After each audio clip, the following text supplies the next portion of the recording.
wabarakatuh.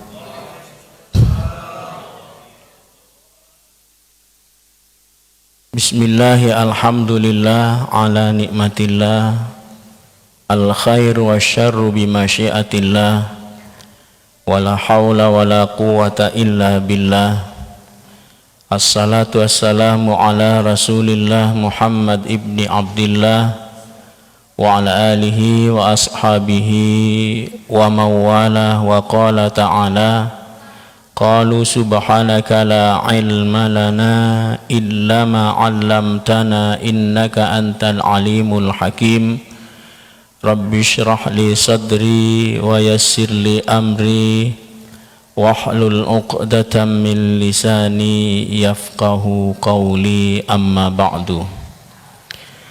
Bapak Ibu hadirin hadirat, saudara-saudara jamaah salat subuh, semua yang hadir di pagi hari ini yang penuh dengan keberkahan yang kami hormati dan yang dimuliakan oleh Allah Subhanahu wa taala.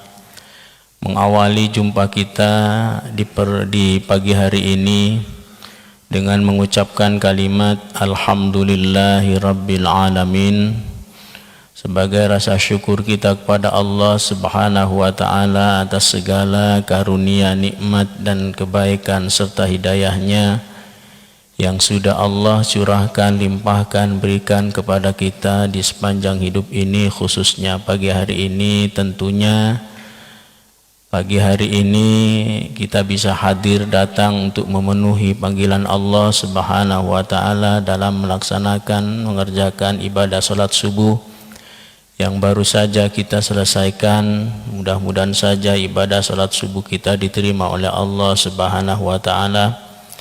Dan saat ini kita ikutkan salat subuh kita untuk sejenak kita duduk di masjid yang kita cintai ini sambil menunggu datangnya waktu syuruk untuk mendengarkan kajian rutinitas kita, yaitu kajian kitab Bidayatul Hidayah.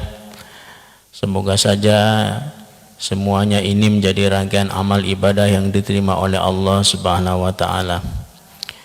Tetapi semua itu karena nikmat yang Allah berikan pada kita. Mudah-mudahan saja kita mampu untuk terus bersyukur nikmat yang Allah berikan, dan semoga rasa syukur ini Allah menerimanya dan akan membalasnya dengan limpahan kebaikan dalam hidup di dunia sampai kelak nanti di akhirat. Amin ya rabbal alamin. Salawat dan salam semoga terus tercurah limpahkan keharibaan junjungan Nabi besar Muhammad sallallahu alaihi wasallam. Semoga di bulan Rabiul Awal ini kita akan mendapatkan keberkahan daripada salawat dan juga keberkahan daripada lahirnya Nabi kita Muhammad sallallahu alaihi wasallam, dan akan mendapatkan syafaatnya. Di hari kiamat nanti kita akan dimasukkan ke dalam surganya Allah. Amin ya rabbal alamin. Bapak Ibu jamaah salat subuh yang dirahmati oleh Allah Subhanahu wa taala, kembali pagi ini kita melanjutkan kajian rutin kita, yaitu kajian kitab Bidayatul Hidayah. Namun sebelum kita memulai, mari terlebih dahulu kita luangkan untuk membaca surat Al-Fatihah. Pertama, semoga kita selalu dijaga, dilindungi oleh Allah dari segala mara bahaya, musibah dan bencana, dan semoga selalu dalam keadaan sehat, masih diberi umur yang panjang dan barokah oleh Allah. Serta kita doakan semoga saudara-saudara kita yang saat ini lagi menghadapi musibah dan cobaan dari Allah, mudah-mudahan Allah memberikan kekuatan padanya serta Allah memberikan jalan keluar yang terbaik. Ala hadhihi niyah wa ala kulli niyatin salihatin bi syafaatil Qur'anil Karim wa bi ridha'illahi ta'ala wa bi syafaati Rasulillah wa bi barakati hadzal kitab. Al-Fatihah. A'udzu billahi minasyaitonir rajim. Bismillahirrahmanirrahim. Alhamdulillahi rabbil alamin. Arrahmanir rahim. Maliki yaumiddin. Iyyaka na'budu wa iyyaka nasta'in. Ihdinas siratal mustaqim. Siratal ladzina an'amta 'alaihim ghairil maghdubi 'alaihim waladdallin. Amin. Bapak Ibu jamaah salat subuh yang dirahmati oleh Allah Subhanahu wa taala, dalam bab mandi Seperti yang tersampaikan di pekan yang lalu bahwa ketika kita mengalami junub maka bersegeralah untuk mandi hadas besar, karena pertama selain kita makruh membiarkan diri kita dalam keadaan menanggung hadas besar, dalam keadaan tidak suci apalagi di malam hari, dan juga bisa menghilangkan, mengurangi kekuatan badan kita, karena air mani itu hakikatnya terbentuk dari semua sumsum yang ada di dalam tubuh dan anggota badan kita. Maka di sini disampaikan bahwa fa idza asabatka janabatun min ikhtilamin aw wiqain. Ketika kalian mengalami junub, jinabat, hadas besar, min ikhtilamin, baik itu karena bermimpi ataupun karena kita tidak disebabkan berhubungan, ya, disebabkan karena mungkin bermimpi ataupun mungkin karena kita menghayal, kan ya, karena air mani itu kan keluar itu disebabkan tekanan syahwat yang tinggi, sehingga tekanan syahwat yang tinggi ini yang tidak tersalurkan maka juga akan bisa keluar, kan ya. Dan juga keluarnya air mani terutama itu disebabkan karena berhubungan. Jadi kata di sini bahwa kata Imam Ghazali, ketika kalian mengalami jinabat ataupun junub, menanggung hadas besar, min ikhtilamin awiqain, baik itu karena bermimpi atau karena berhubungan, habis berhubungan antara suami istri, fahmilil ina'a ilal mughtasil, maka bersegeralah pergi ke kamar mandi. Kalau di sini dibahasakan fahmilil ina, maka bersegeralah untuk membawa air, ilal mughtasil, pergi ke kamar mandi, bersegera untuk mandi. Kenapa kok dianjurkan kita sekalipun tidak diwajibkan? Disarankan, dianjurkan ketika kita terutama di malam hari habis junub menanggung hadas besar, kita dianjurkan bersegera saat itu, jangan sampai ditunda-tunda untuk mandi hadas besar. Karena seperti yang kami sampaikan di awal tadi atau di pekan yang lalu tentang hikmah daripada diwajibkannya mandi hadas besar, itu pertama selain secara hukum kita makruh kalau kita saat itu menanggung hadas besar, baik dalam kondisi kita tidak tidur maupun kita tidur pada malam hari, tentunya itu makruh.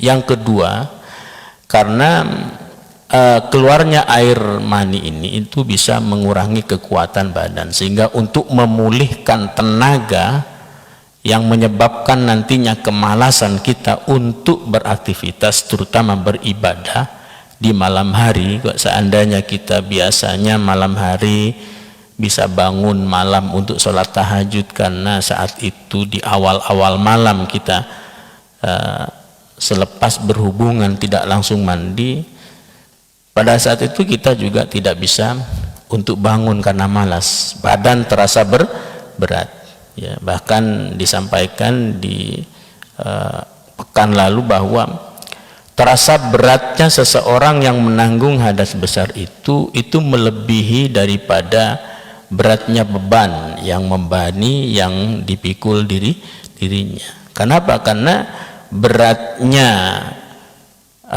rasa malas, kan ya, rasa malas karena hilangnya kekuatan di dalam tubuh ini disebabkan jinabat, kan ya, tidak segera mandi ketika habis keluar air mani, itu akan melemahkan semua anggota tubuh, ya. Cara untuk memulihkan itu ya kita harus segera mandi, menyiramkan seluruh sekujur anggota tubuh kita ini dengan air, ya, dengan air, niat mandi hadas besar, kan ya. Dan lagian saat itu ketika kita lagi menanggung hadas besar, maka ruh kita ini itu tertahan, kan ya, tertahan tidak bisa melihat di dalam alam mimpi nantinya, tidak bisa melihat akan keajaiban dan rahasia-rahasia Allah Subhanahu wa ta'ala, karena dalam keadaan kotor, dalam keadaan tidak suci. Tapi kalau orang yang diam, tidurnya dalam keadaan suci, baik suci dari hadas kecil terutama hadas besar, maka ruhnya dia itu bisa su'ud, bisa naik ke atas, bisa menyaksikan akan alam gaibnya Allah Subhanahu wa ta'ala, bisa melihat akan keajaiban dan rahasia-rahasia min asrarillahi, rahasia-rahasia Allah Subhanahu wa ta'ala. Kalau kita tidurnya di malam hari itu dalam keadaan suci, ya.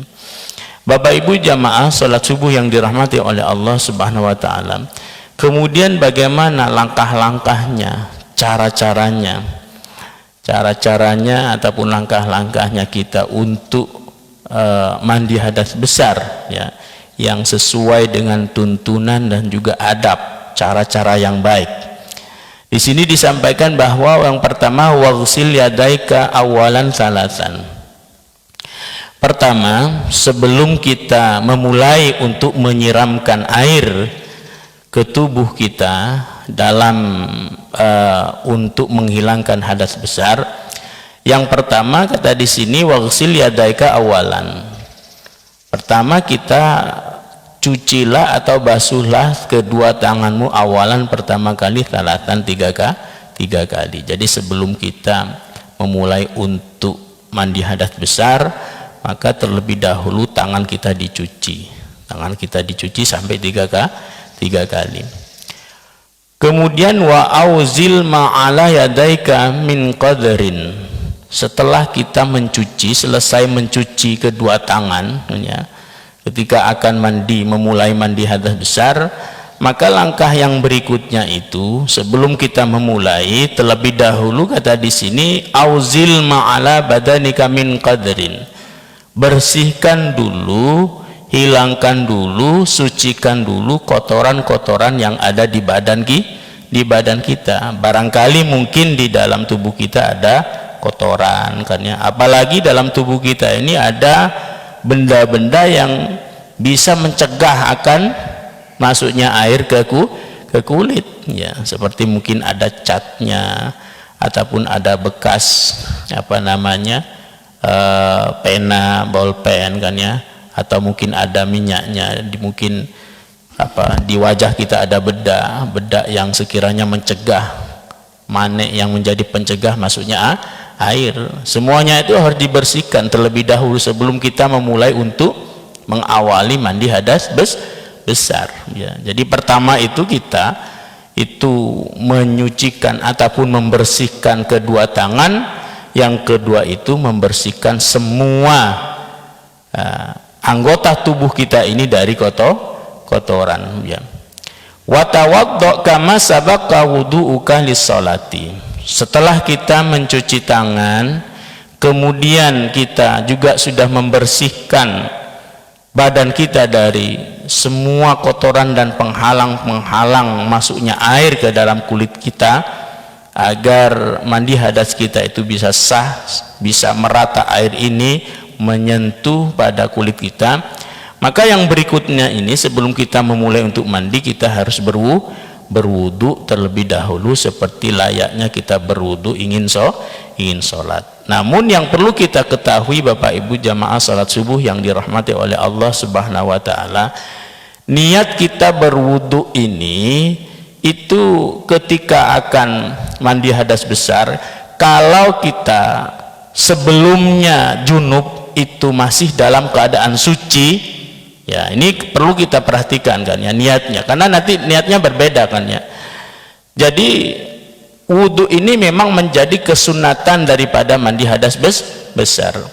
Namun niatnya, ya, niatnya kita berwudu untuk mendapatkan kesunatan daripada mandi hadas besar, itu kalau kita sebelum mandi kita menanggung hadas besar saat itu dalam keadaan suci, artinya tidak menanggung hadas kecil, ya, maka niatnya ini bukan liraf'il hadatsil asghar, bukan menghilangkan hadas kecil. Tetapi niatnya kalau kita dalam keadaan suci, masih dalam berwudu, tidak menanggung hadas kecil, itu niatnya untuk mencapai kesunatannya mandi itu li sunnatil ghusli, nawaitul li sunnatil ghusli, nawaitul wudu'a li sunnatil ghusli, niat saya berwudu karena kesunatan mandi. Kalaulah saat itu kita menanggung hadas besar tapi dalam keadaan suci, loh emang seperti apa Pak kita menanggung hadas besar dalam keadaan suci? Bukankah orang yang dia menanggung hadas besar atau keluar air mani itu kan yang paling utama disebabkan karena dia selesai berhubungan? Memang iya kan ya, kalau keluar hadas, kalau keluar mani ataupun menanggung hadas besarnya itu disebabkan karena selesai berhubungan, maka saat itu kita sudah tidak suci lagi. Karena apa? Karena tersentuhnya antara kita suami istri. Karena salah satu di antara yang dapat membatalkan wudhu ini tersentuhnya kulit laki-laki dan perempuan yang bukan mahram. Menurut Imam Syafi'i, istri pun juga itu bukan mahram, tetapi orang yang halal bagi seorang suami, tapi bukan mahram. Yang mahram itu ya saudara kita, ibu kandung kita, kan ya, seperti itu ya. Orang yang diam dalam keadaan junub tetapi masih dalam keadaan suci, tidak, artinya tidak menanggung hadas kecil, itu ketika dia mungkin lagi duduk ataupun seperti kita saat ini kan ya, kita lagi duduk di dalam masjid ya, tiba-tiba kok di dalam duduknya kita itu tertidur, kemudian kita bermimpi dan sampai keluar air mani, kan saat itu kita junub. Tetapi kalau duduknya kita, tidurnya kita saat itu duduk yang mak'adahu, duduk yang masih menetapkan tempat duduknya yang sekiranya tidak membatalkan wudhu, maka sekalipun saat itu kita lagi menanggung hadas besar, keluar air mani ataupun sperma, itu tetap kesucian kita dari hadas kecil itu masih ada. Sehingga kalau saat itu kita masih dalam keadaan suci dari hadas kecil, untuk kita mandi menghilangkan hadas besarnya, maka sekalipun tetap kita disunatkan untuk berwudu karena kesempurnaan kesunatan daripada mandi hadas besar, tetapi niatnya tidak lagi kita berniat menghilangkan hadas kecil, karena saat itu kita lagi dalam keadaan suci. Niatnya itu li sunnatil ghusli, karena disunatkan ketika akan mandi hadas besar. Jadi niatnya bagi kita yang masih dalam keadaan suci menanggung hadas besar, itu niat wudhunya untuk mendapatkan kesunatan daripada mandi hadas besar, itu bukan raf'al hadatsil asghar, bukan menghilangkan hadas kecil, karena saat itu kita sedang lagi tidak berhadas kecil atau lagi suci. Tetapi niatnya bagi kita yang mau mandi hadas besar, yang masih dalam keadaan suci, artinya tidak menanggung hadas kecil, itu niatnya untuk mandi hadas besar akan kesunatannya li sunnatil ghusli, nawaitul wudu'a li sunnatil ghusli, niat saya berwudu untuk kesunatannya hadas besar. Karena memang wudunya di situ bukan wajib, tetapi hanya kesunatan. Sunnatnya kita untuk mandi hadas besar, selain disunatkan untuk mensucikan kedua tangan, kemudian menghilangkan semua kotoran-kotoran yang melengket di badan kita, di tubuh kita, dan juga kita disunatkan untuk berwudu ketika akan mandi hadas besar. Cuman tadi itu seperti yang kami sampaikan, kalau saat itu kita lagi menanggung hadas besar dalam keadaan suci, artinya tidak batal wudu, maka niatnya itu bukan raf'ul hadatsil asghar, bukan menghilangkan hadas kecil, karena kita tidak batal wudhu. Apanya yang mau dihilangkan hadas kecilnya? Kan tidak ada. Tetapi untuk mencapai kesunatannya, niat kita berwudhu saat itu untuk mandi hadas besar, itu niat li sunnatil ghusli, nawaitul wudu'a li sunnatil ghusli, niat saya berwudhu untuk kesunatan mandi hadas besar, kan ya. Kemudian kata di sini, wa akhir ghusla rijlaika kaila yudhi alma, dan akhirkanlah ghusla rijlaika, untuk mensuci ataupun mencuci kedua kakimu, kaila yudhi alma'u, agar tidak membuang-buang air. Jadi sebelum kita memulai untuk mandi hadas besar, di antara yang harus kita lakukan sebagai kesunatannya, itu selain mencuci kedua tangan, kemudian menghilangkan semua kotoran-kotoran yang ada di badan, dan juga berwudu. Setelah itu kita akhirkan untuk mencuci kedua kaki. Ini artinya sebelum kita mencuci keseluruhan tubuh untuk mandi hadas besar, karena mandi hadas besar itu sailanul ma'i ila jami'il badan, yaitu menyiramkan air ke seluruh anggota tubuh. Bahkan itu kalau di dalam fikih itu sampai yang harus kita basuh itu di lubang-lubangnya telinga yang sekiranya kelihatan dari luar, itu juga harus kita perhatikan, kan ya. Jadi telinga kita di dalamnya, di lubangnya yang kelihatan dari luar, itu juga masuk bagian daripada anggota mandi hadas besar, kan ya, yang kelihatan. Begitu juga hidung yang kelihatan, kan ya. Dan mohon maaf saja kalau dalam bahasa fikihnya itu masrobah ini, mohon maaf saja, mohon maaf sekali, kan ya, itu apa namanya, tempat keluarnya buangnya hajat. Jadi kalau kita buang hajat, itu kan tentunya bagian yang di dalam itu agak nampak keluar, itu pun juga harus dibersihkan ya. Pokoknya yang sesuatu anggota tubuh yang nampak nantinya keluar, itu semua menjadi bagian daripada anggota tubuh yang harus kita sentuhkan air ketika mandi hadas besar. Karena mandi hadas besar itu menyiramkan, mengguyurkan, membasahkan semua anggota tubuh kita yang kelihatan secara zahir, baik itu kelihatannya itu ya apa, nampak secara zahir langsung, kan ya, maupun kelihatannya itu dia nampaknya kalau ada penyebab. Contohnya kayak tadi itu, seseorang yang dia buang hadas besar itu, kalau dia belum kalau tidak membuang hadas besar, itu bagian yang ada dalamnya tidak nampak. Tapi kalau sudah membuang hadas besar, kan, membuang air besar maksudnya, kan ya, ke WC, itu dia akan nampak. Maka itu juga harus dicuci, harus dibasahi, kan ya, karena itu bagian daripada anggota mandi. Begitu juga orang yang dia belum dikhitan, kan ya.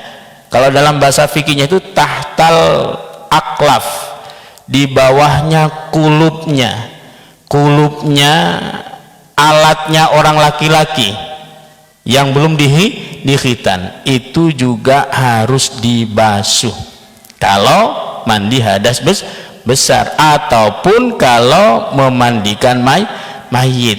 Jadi kalau ada orang yang meninggal, kemudian dia alatnya ataupun kemaluannya yang laki-laki itu belum dikhitan, itu di dalam kulupnya itu juga harus dibasuh. Karena kalau tidak dibasuh itu dia tetap mandinya tidak diterima, ya, mandinya tidak diterima. Karena apa? Karena di situ juga bagian daripada anggota mandi, kan ya. Biasanya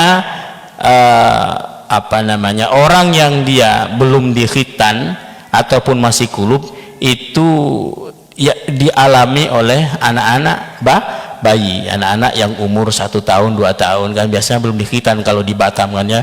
kecuali kalau di Jawa itu umur 2 tahun saja sudah dikhitan. Kalau di sini kami perhatikan anak-anak itu kadang sampai SMP baru dikhitan kan ya. Kadang kemarin itu kami waktu menghitan anak kami di Baitul Hikmah Sukajadi itu umur 3 tahun, anak kami itu paling muda kan ya. Itu yang lainnya itu dia sampai sedikit agak tumbuh rambutnya kan ya, sudah ada bulunya, karena saya tanyakan tuh sudah umur 6 tahun, sudah umur 12 tahun, maksudnya sudah kelas 6, sudah kelas 1 SMP kan ya. Nah, anak-anak yang belum dikhitan itu kemudian kalau dia meninggal kan ya, itu maka di dalam kulupnya juga harus disucikan.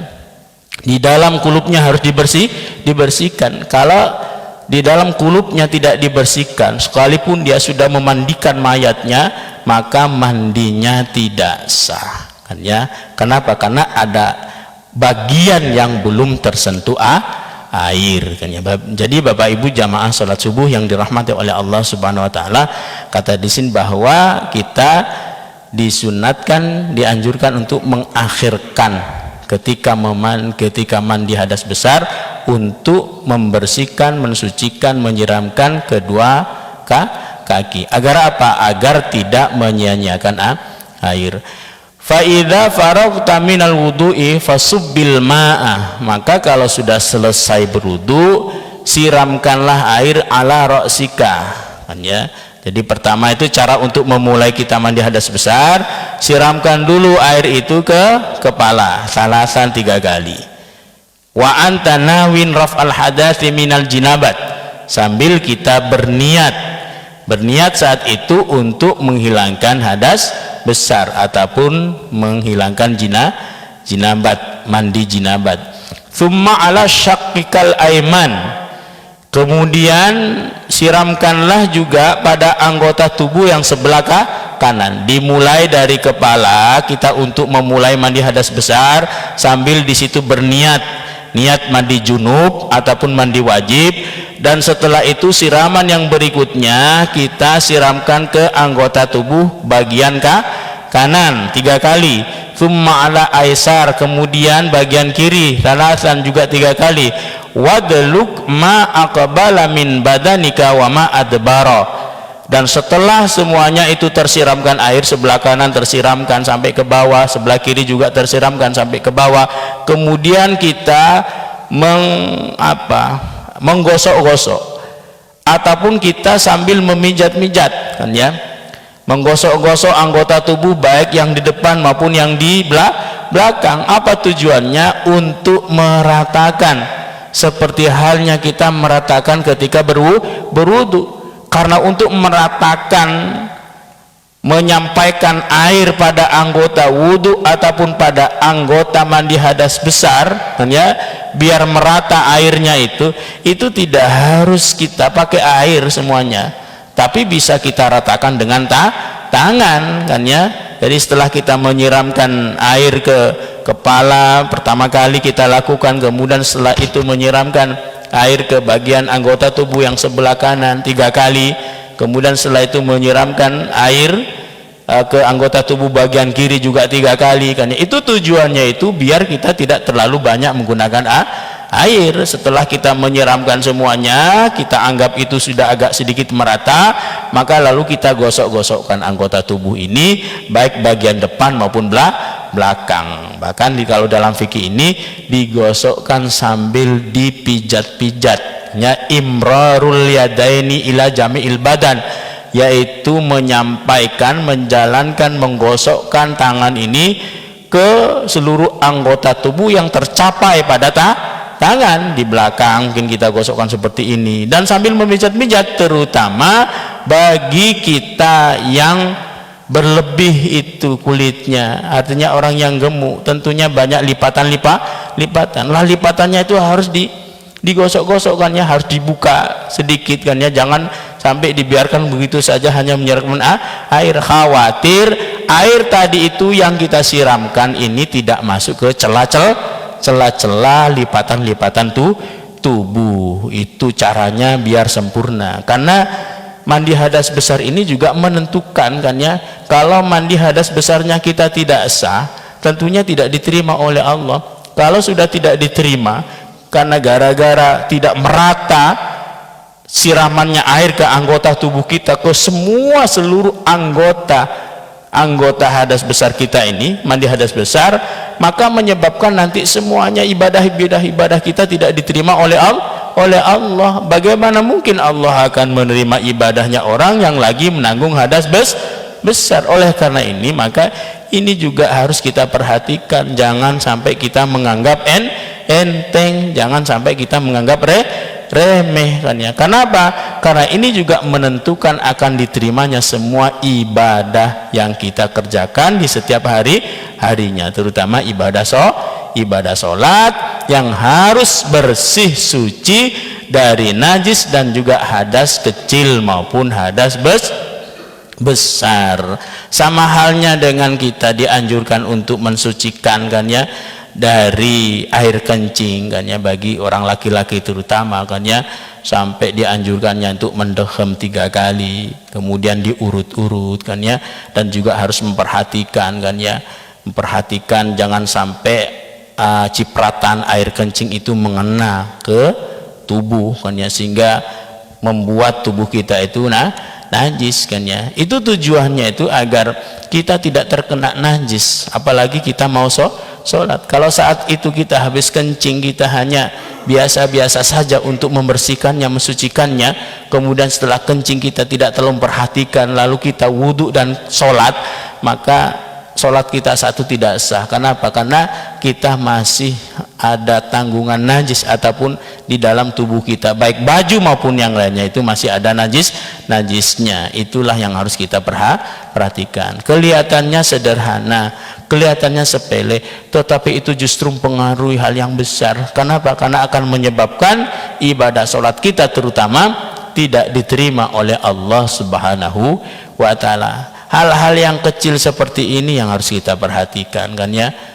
Kenapa? Karena dari hal yang kecil ini akan berdampak yang besar. Jangan sampai kita itu hanya memperhatikan yang besar-besar saja, tetapi hal yang kecil kita entengkan, kita remehkan. Padahal dari hal yang kecil ini justru nanti akan menyebabkan semua hal-hal yang besar dari amalia kita dan dari ibadah kita tidak diterima oleh Allah Subhanahu wa ta'ala. Jadi Bapak Ibu jamaah salat subuh yang dirahmati oleh Allah Subhanahu wa ta'ala, kata di sini bahwa maka setelah itu kita siramkan semuanya dan kita ratakan itu dengan cara kita meratakan dengan tangan pada anggota tubuh kita ini ke seluruh badan kita, baik di depan maupun di belakang, dengan cara kita memijat-mijatnya ataupun kita meratakan dengan tangan, mengusap-ngusapnya dengan tangan kan ya. Tujuannya itu untuk meratakan air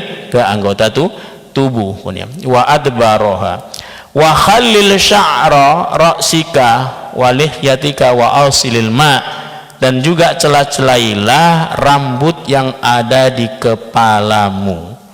Jadi kalau mandi hadas besar juga perhatikan rambutnya kan ya, apalagi rambut kita itu yang tebal kan ya, itu harus betul-betul kan ya.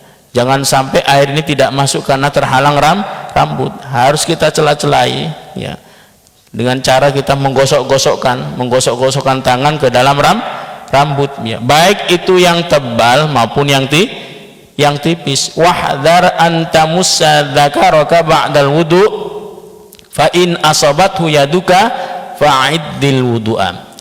Dan juga harus perhatikan kan ya, kalau saat itu kita masih dalam keadaan suci dari hadas kecil, ketika mandi hadas besar, jangan sampai kita ini menyentuh alat kemaluan, agar nantinya setelah mandi hadas besar kita tidak usah berwudu lagi ketika akan sholat ya, seperti itu.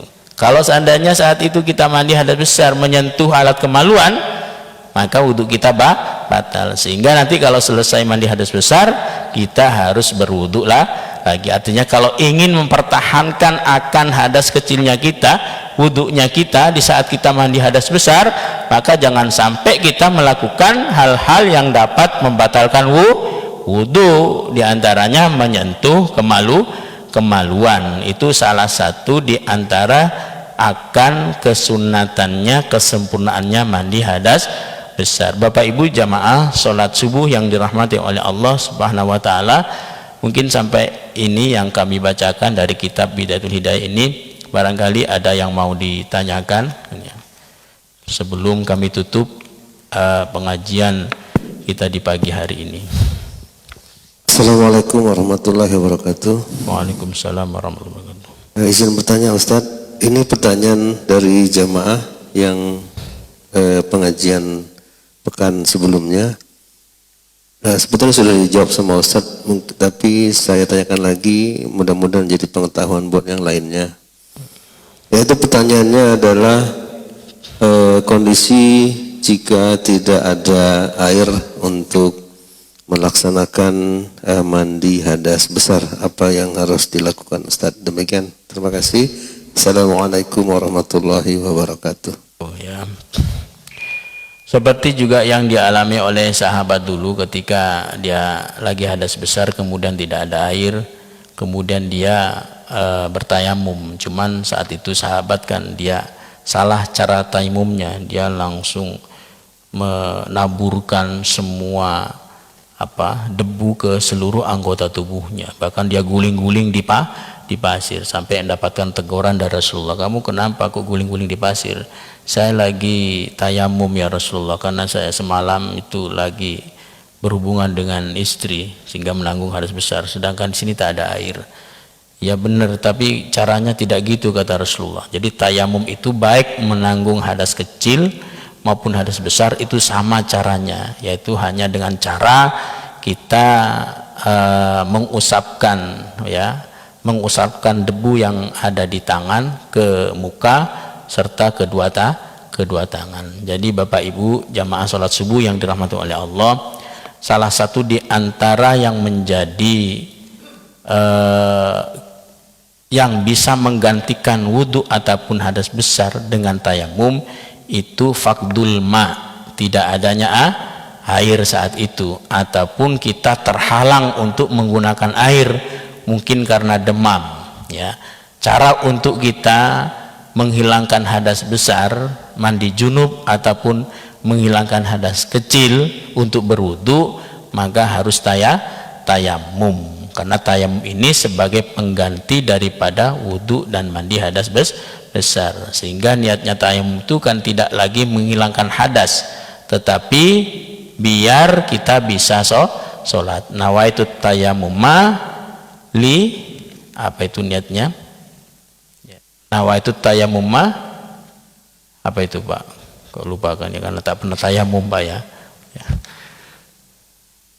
Apa itu niatnya Pak?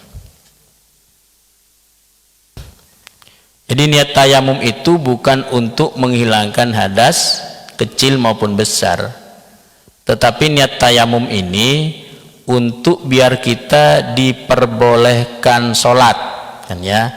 Makanya tayamum ini hanya bisa gunakan untuk sekali sholat kan ya. Dan juga harus tayamum ini tidak boleh kita lakukan sebelum masuk waktunya sholat kan ya. Jadi tayamum ini harus kita lakukan itu setelah masuk waktunya sholat, karena saat itu kita lagi dalam uzur kan ya. Uzur artinya kita terhalang untuk menggunakan air, baik terhalangnya itu karena faqdul ma, karena tidak adanya air, maupun terhalangnya kita itu karena sebab diri kita tidak bisa menggunakan air dikarenakan sakit kan ya. Makanya tayamum ini pertama niatnya bukan menghilangkan hadas besar, tetapi hanya untuk diperbolehkan mengerjakan sholat kan ya. Dan yang kedua, tayamum ini harus dilakukan setelah masuknya waktu sholat. Serta yang ketiga, tayamum ini baik sebagai pengganti daripada wudhu maupun mandi hadas besar, itu caranya sama, hanya cukup mengusapkan debu yang ada di tangan kan ya ke muka, dan mengusapkan debu yang ada di tangan ke tangan, artinya yang menempel di telapak tangan diusapkan setelah ke muka kemudian ke kedua tangan. Itu cara kita untuk bertayamum ya. Adapun niatnya ya Bapak cari sendiri kan ya. Ya nawa itu tayamuma li apa itu kok lupa kan ya. Ya, ya ada itu kan ya. Oh di sini mungkin ada kan ya.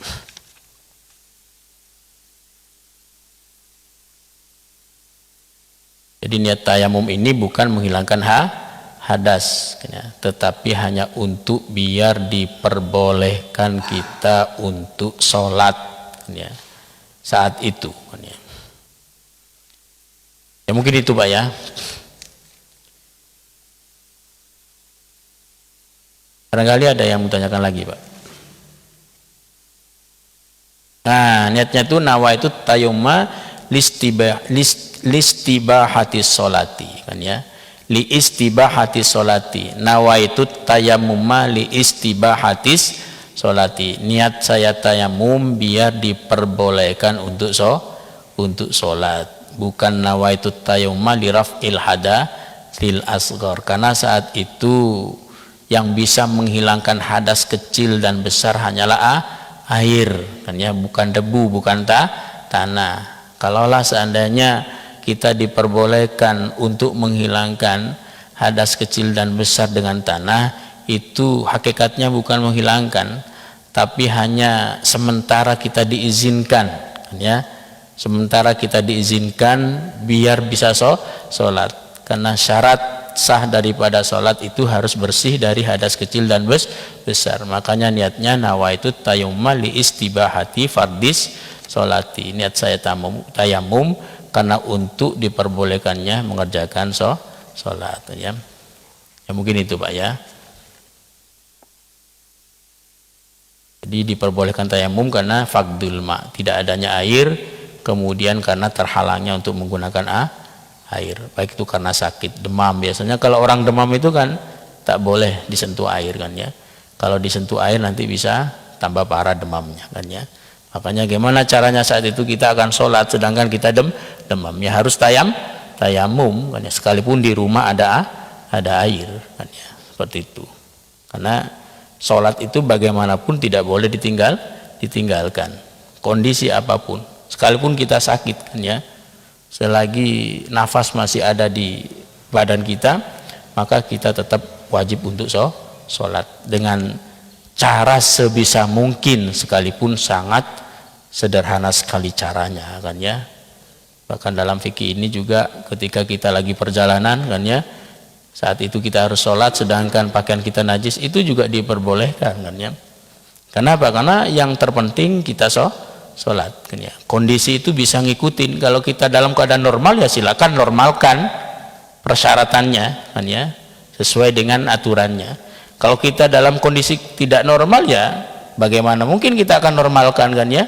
Contohnya kayak tadi itu tak ada air ya, kita mau sholat gimana nih, apakah harus cari air ke Surabaya? Ya tak usah kan ya.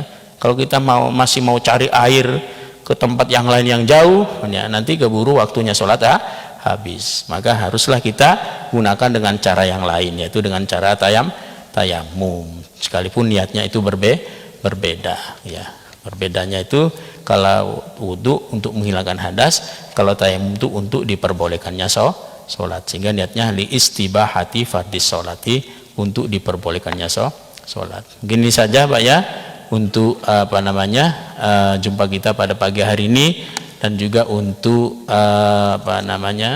jawaban dari pertanyaan tadi kan ya, yaitu tentang orang sakit yang akan sholat maka harus tayamum. Barangkali sampai di sini saja dulu. Mari kita tutup dengan doa kafaratul majlis agar majlis ilmi kita ini lebih berkah. Bismillahirrahmanirrahim. Subhanakallahumma bihamdika asyhadu an la ilaha illa anta astaghfiruka wa atubu ilaik. Assalamualaikum warahmatullahi wabarakatuh.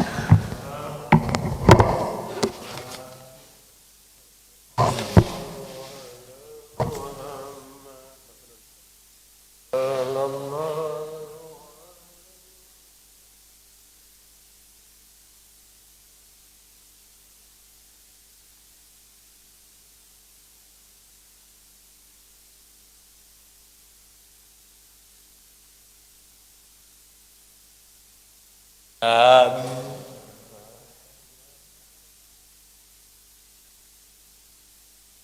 Rasul